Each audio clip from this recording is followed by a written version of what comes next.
I never thought the sound of laughter could cut so deep, like a knife twisting in my gut. It was at our family's annual reunion in a rented cabin by Lake Tahoe, California, surrounded by pine trees and the scent of barbecue smoke. My brother, Alex, raised his beer and announced to everyone, cousins, aunts, uncles, even the kids, "Hey, remember when my sister Laura tried to start that business? Total flop. She lost all her savings on those organic candles that smelled like burnt toast. And get this, she begged me for a loan and never paid it back." The group erupted in chuckles, eyes darting to me, and I felt the weight of their pity and judgment crash down like an avalanche. But I didn't snap. I just nodded, forced a small smile, and excused myself to the porch, staring at the darkening lake while a storm brewed inside me. My name is Laura, and I'm 35 years old, living in San Francisco now, where the fog rolls in like forgotten promises. Growing up in a bustling suburb of Sacramento, Alex and I were thick as thieves, or so I believed. He was the golden boy, athletic, charming, always landing on his feet. I was the dreamer, the one who sketched ideas in notebooks and worked odd jobs to fund them. Our parents adored him. Dad called him the future of the family, while Mom fussed over his every achievement. Me? I was the independent one, the girl who didn't need hand-holding. But when times got tough, I was there for Alex. It started small, the favors. A few years back, when he lost his job as a sales rep, fired for missing targets, though he blamed the economy, I helped him polish his resume and even connected him with a friend in tech. He landed a better gig, thanked me profusely. Then came the bigger ask. Alex had this surefire investment in a startup app for food delivery. "Laura, sis, I need $15,000 to get in on the ground floor. It'll double in a year." He pleaded, eyes wide with that boyish enthusiasm. I hesitated. My own savings were from years of freelancing graphic design, but family, right? I wired the money, no contract, just a verbal promise. "I'll pay you back with interest," he swore. Life moved on. My candle business? Yeah, it flopped. Bad suppliers, market saturation, I learned the hard way. But I bounced back, started a small online shop for custom prints, and it was gaining traction. Alex, meanwhile, married his girlfriend Jenna, bought a house in the suburbs of Sacramento, and seemed to be thriving. Our family reunions were highlights. Games, stories, bonding. But I noticed the shifts.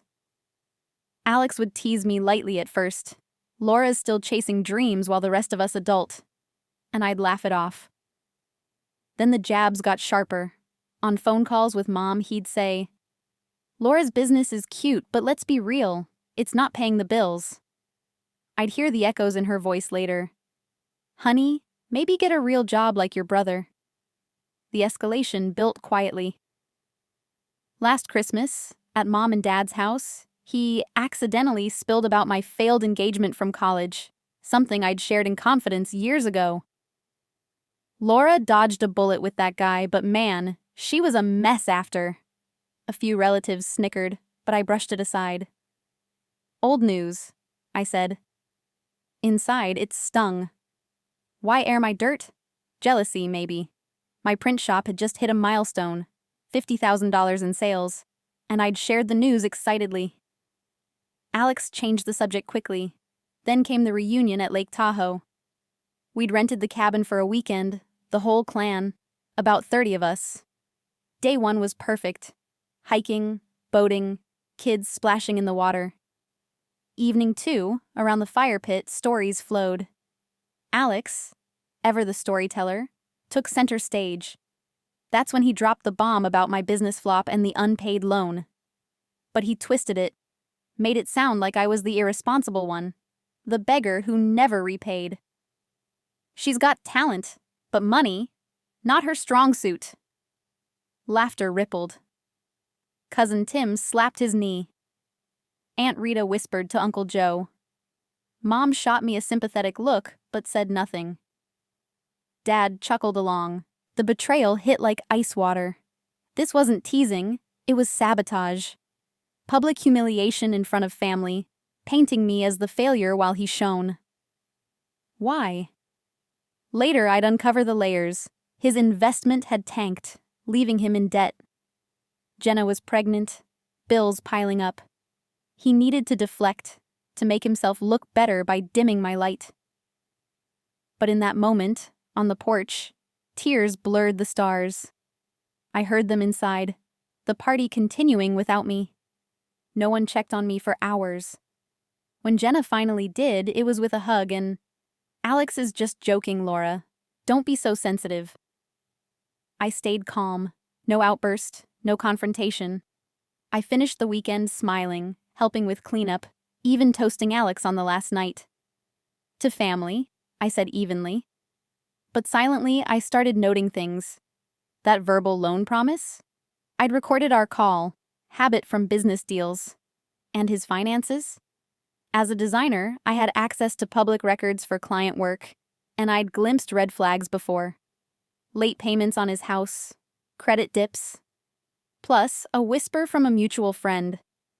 Alex had been borrowing from others too, not repaying. Driving back to San Francisco, my phone buzzed with texts. "Alex. Great weekend, sis. Sorry if I embarrassed you. Love ya. Mom. Laura, let it go. He's your brother. Family forgives. Dad. Don't hold grudges, kiddo. It was harmless fun." The manipulation began, subtle at first, but I replied neutrally, "All good." Inside, the slow burn ignited. This wasn't ending with forgiveness. I had leverage, patience, and a plan forming in the quiet corners of my mind. The drive back from Lake Tahoe felt longer than the 5 hours it actually took. The highway stretched out like a gray ribbon under a sky heavy with clouds, and every mile gave me more time to think. I kept replaying Alex's words by the fire pit, the way the laughter had rolled over me like a wave I couldn't escape. But more than the humiliation, what burned was the realization. He hadn't just mocked me. He'd rewritten the story. In his version, I was the reckless sister who begged for money and squandered it. In reality, I'd given him $15,000 when he was drowning, and he'd never once offered a repayment plan. Not a single dollar. I pulled into my apartment in San Francisco around midnight, the city lights smearing across the wet windshield. My place was small but mine. Exposed brick, plants on every surface, a drafting table covered in sketches. I dropped my bag by the door, poured a glass of red wine, and sat at my desk. Then I started digging. First, the recording. Years ago, when Alex asked for the money, I'd been on a client call right after. I'd left my phone recording the whole conversation by accident.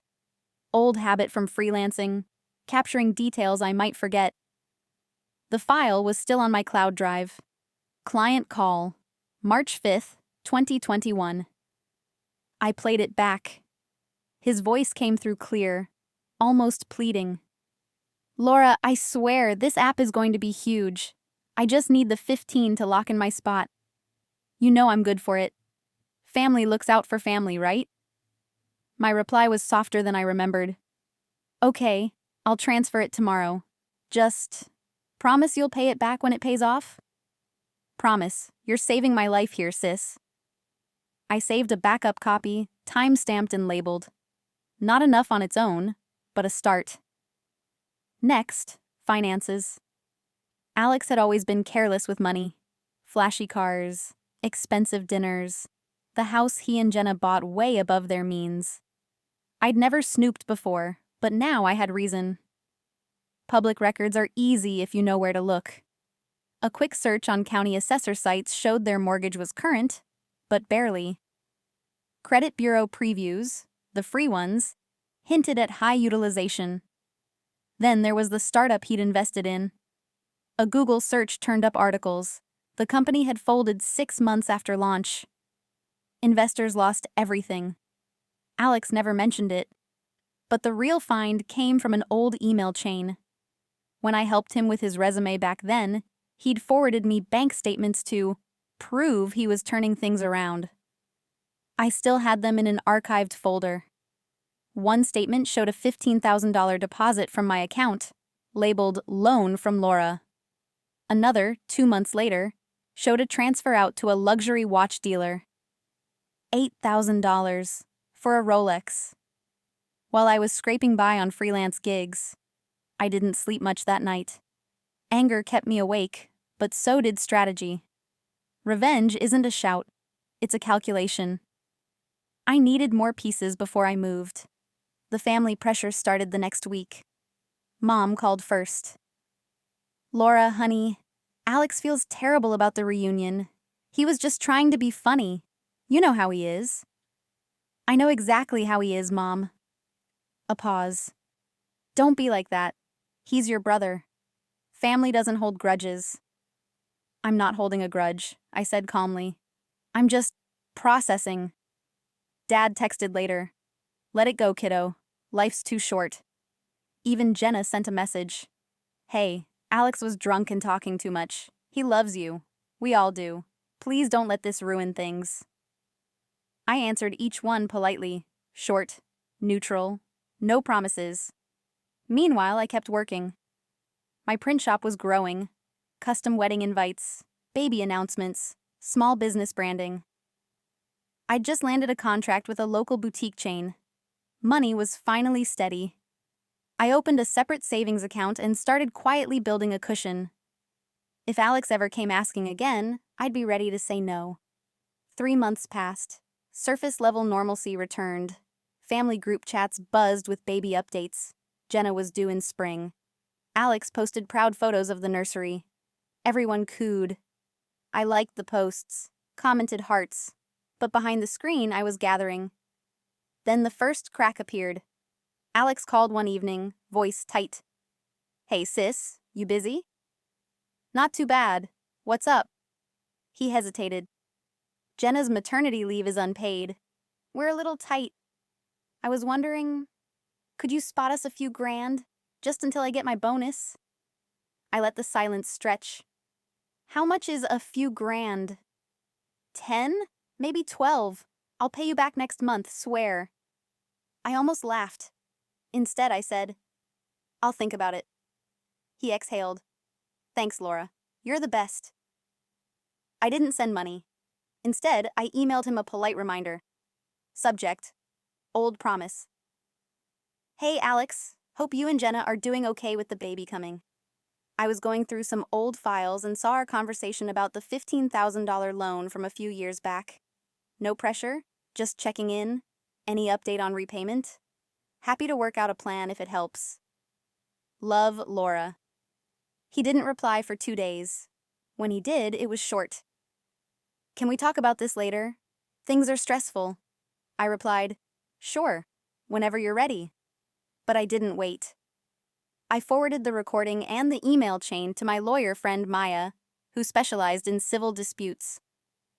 "Strong verbal agreement," she said over coffee the next week. "The recording helps.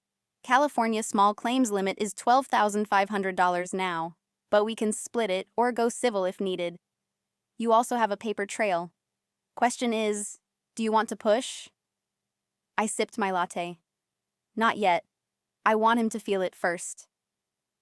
Maya nodded. "Smart. Let the pressure build. People like Alex crack when the mask slips." That fall, Jenna gave birth to a beautiful girl, Sophie. The family flew in for the shower and then again for the baptism. I went. I held my niece, smiled for photos, hugged Alex like nothing had changed. But I watched him. The easy charm was thinner now, dark circles under his eyes. Jenna looked exhausted. When I quietly asked about the loan reminder, he muttered, "I'm working on it." Thanksgiving came. Mom hosted at the old house in Sacramento. Everyone was there. Laughter, turkey, football on TV. Halfway through dinner, Alex raised his glass. To family, through thick and thin. I met his eyes across the table. "To family," I echoed. Then I added softly so only he could hear, "and to promises kept." His smile faltered for half a second. No one else noticed. After dessert, he pulled me aside in the hallway. "Laura, about the money, can we just drop it? For Mom and Dad's sake? They don't need the drama. I looked at him, really looked. The boy who used to protect me from bullies now stood there asking me to erase his debt so he could keep looking good. No, I said quietly. I'm not dropping it. His jaw tightened. You're really going to do this over 15 grand? It's not the amount, Alex. It's the principle. You humiliated me in front of everyone. You took my help and threw it back in my face. So no, I'm not letting it go. He stared at me like he was seeing me for the first time. Then he walked away. That night, I filed the small claims paperwork. Quietly. No fanfare. Just ink on paper. The summons would arrive after the holidays. And when it did, the real game would begin.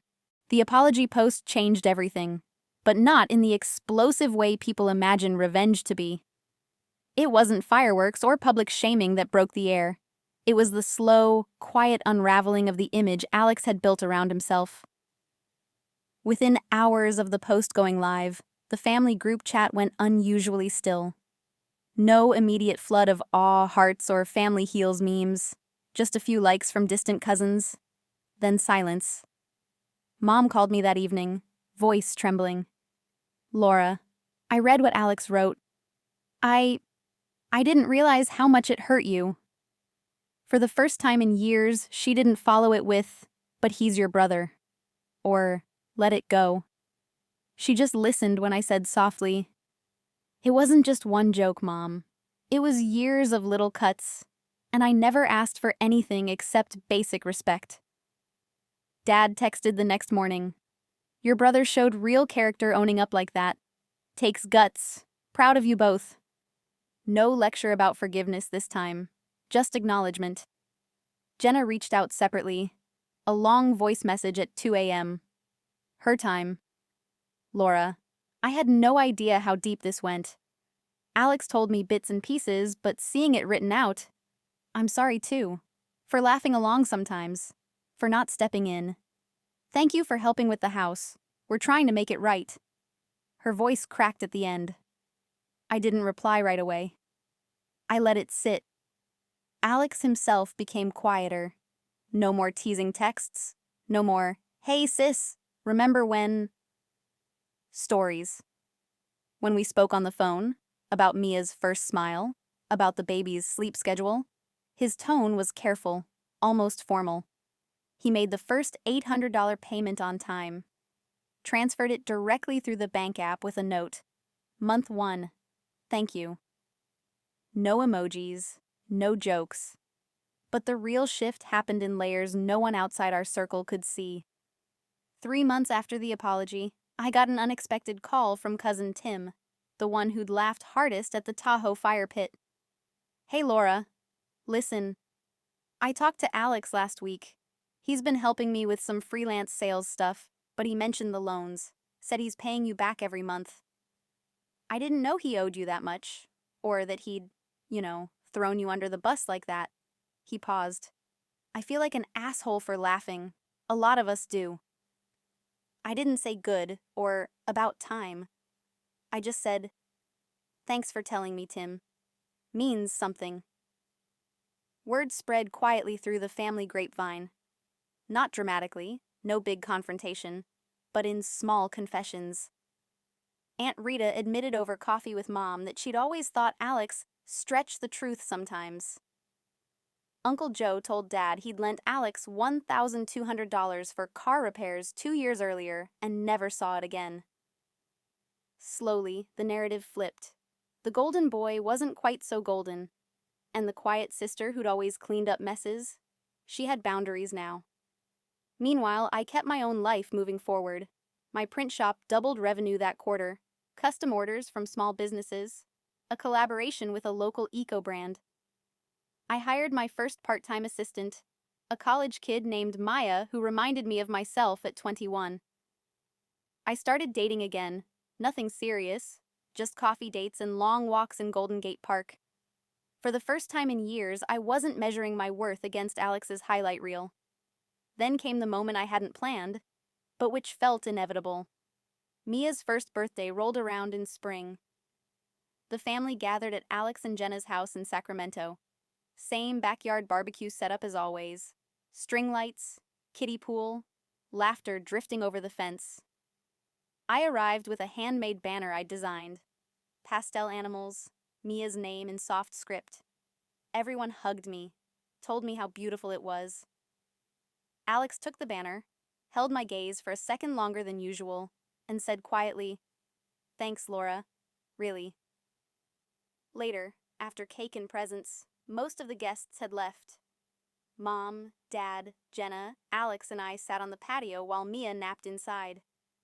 The conversation drifted to normal things: work, the weather, until Alex cleared his throat. "I've been making the payments," he said, looking at the table instead of me.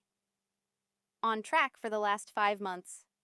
2 more and the mortgage catch-up is done. After that, I want to keep paying you until the original loans are cleared, even if it takes years." I nodded. "I appreciate that." He finally looked up. "And I want to say it again, in front of Mom and Dad. I was wrong. Not just the joke, the pattern. I used you as a punching bag when I felt small. I took your help and never gave back the respect you deserved. I'm sorry. Truly." Mom's eyes filled. Dad reached over and squeezed Alex's shoulder. Jenna wiped her cheek with the back of her hand.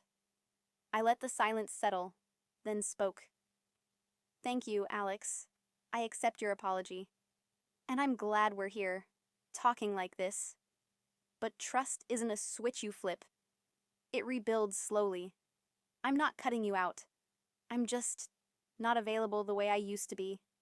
Not for one-sided favors. Not for stories that make me smaller so you feel bigger." He nodded.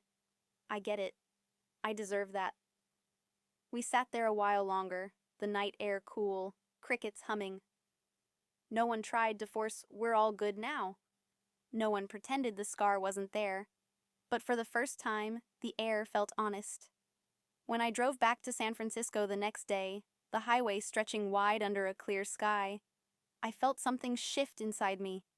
Not triumph, exactly, but release.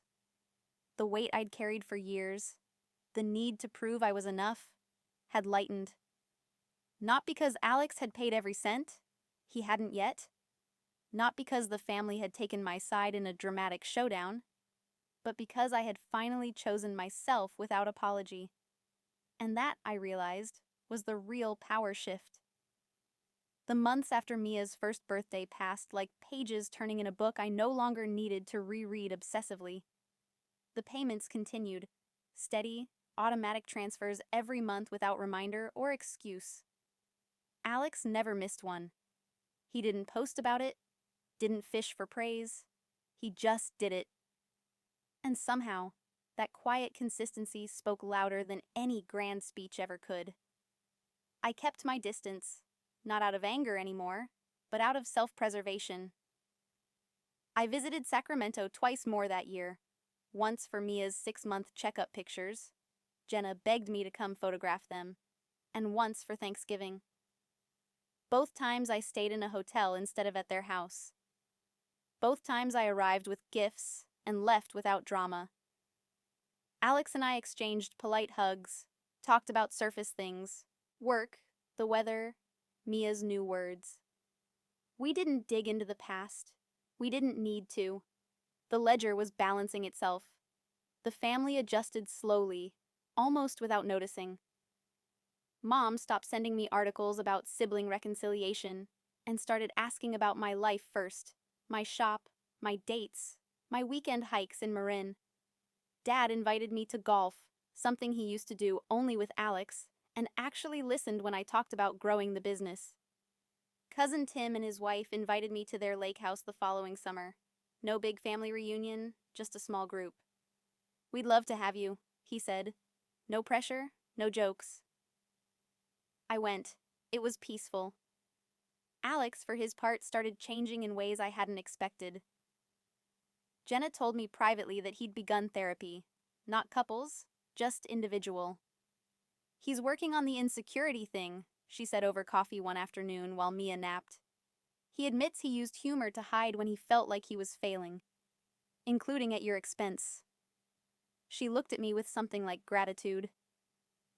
You calling him on it. It woke him up. Not overnight, but it did. I didn't feel triumphant hearing that. I felt relieved. Not because I'd fixed him, people don't get fixed by other people, but because the cycle I'd been trapped in for so long had finally broken. Then came the final piece, the one I hadn't planned but which felt like the quiet closing of a long chapter. 2 years after the Tahoe reunion, almost to the day, I received the last payment notification. The original loans, plus interest, fully repaid. The mortgage arrears loan cleared a few months earlier. This was the tail end of the old debts. I stared at the bank alert on my phone for a long time. No fanfare, no parade, just a number dropping to 0. That evening, Alex called. Hey, he said. Voice steady, no preamble. You should have the final transfer. It's done. I saw, I replied. Thank you. A long beat of silence. Laura, I don't expect you to forget what happened, or to trust me the same way again. But I want you to know I get it now. What I did wasn't just a bad joke. It was betrayal. And I'm sorry, not just for the words, but for the years I leaned on you without giving back. You deserved better. You always did. I let his words settle. No rush to fill the quiet.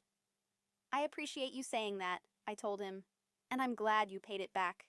Not just the money, the respect. That matters more. Yeah, he said softly. It does. We talked a little longer, about Mia starting preschool, about my shop opening a small physical pop-up in the city, about nothing heavy. When we hung up, there were no tears, no promises of best friends forever. Just 2 adults who had finally reached the other side of a long, painful bridge. Today, at 37, I live in a small house in the outer Sunset, with big windows and too many plants. My business isn't huge, but it's mine. Steady, growing, staffed with people who respect me. I have friends who know the whole story and still choose me. I date someone kind who laughs at my jokes instead of making me the punchline. And when family texts come through, group photos, holiday plans, Mia's preschool art, I respond when I want to, not because I have to. Alex and I aren't estranged. We're not inseparable either. We're careful, polite, occasionally warm. He still sends birthday cards to me with Mia's handprints. I still send her books and art supplies. It's not perfect. It never will be. But it's honest.